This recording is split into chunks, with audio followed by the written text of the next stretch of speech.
My coworker said, "You're lucky." I said, "I'm disciplined." When she said that, I just smiled. We were standing in the break room, coffee brewing, the hum of the vending machine filling the silence. She had just scrolled past my vacation photo on Instagram, me on a mountain trail, sunrise behind me. "You're so lucky," she said. I knew she meant it as a compliment, but I couldn't help thinking about what luck had really looked like for me. Luck wasn't waking up at 4:30 a.m. every day for 2 years to study before work. It wasn't eating oatmeal at my desk because I couldn't afford takeout. It wasn't missing Friday nights out because I was freelancing to pay off my student loans. Luck didn't help me when I applied for that job and got rejected 3 times. Discipline did. People see the highlight reel. They don't see the nights I stared at my laptop, exhausted, trying to keep my eyes open. They don't see the mornings when I wanted to hit snooze but forced myself to run anyway. They don't see the countless no's that I turned into not yets. A few weeks later, my coworker mentioned she wanted to start her own online store. She had great ideas. She even showed me a logo sketch on her phone. But 2 months later, she told me she'd stopped because it's just bad timing. I didn't judge her. I understood. Discipline isn't glamorous. It's silent, repetitive, and often lonely. One night, she texted me out of the blue. "How do you stay motivated?" I stared at my phone for a while before replying. "I don't. I just keep going." That's the thing no one tells you.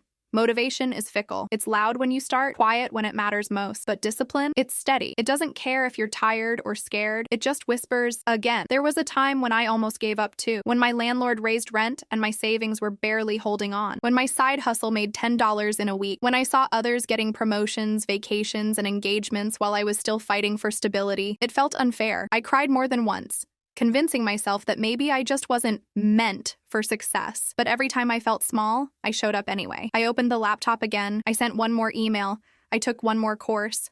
I kept repeating, "Someday I'll thank myself for not quitting." And someday came quietly. It wasn't a viral post or a big break. It was a message from a client saying, "You're the most reliable person I've worked with." It was a bank account that finally had enough to cover emergencies. It was waking up one day realizing I wasn't surviving anymore. I was growing. When my coworker told me I was lucky, I thought about all those nights I chose work over comfort, faith over fear, and effort over excuses. Maybe luck played a small part, but discipline was the engine. Last month, when my promotion got announced, she clapped the loudest. Later, she said, "You really deserve it." I told her, "Thank you, but I worked for it." She smiled and nodded like she finally understood. Now, every time I pass her desk, I notice she's sketching again. This time for her store relaunch. She said, "You inspired me." I told her, "You inspired yourself. You just had to start." People think discipline means being tough or robotic, but it's really about love. Loving the version of yourself you're building more than the comfort of staying the same. It's waking up before sunrise, not because you have to, but because you owe it to yourself to try again. Sometimes I still hear her voice in my head, "You're lucky." And sometimes when I'm halfway through another late night,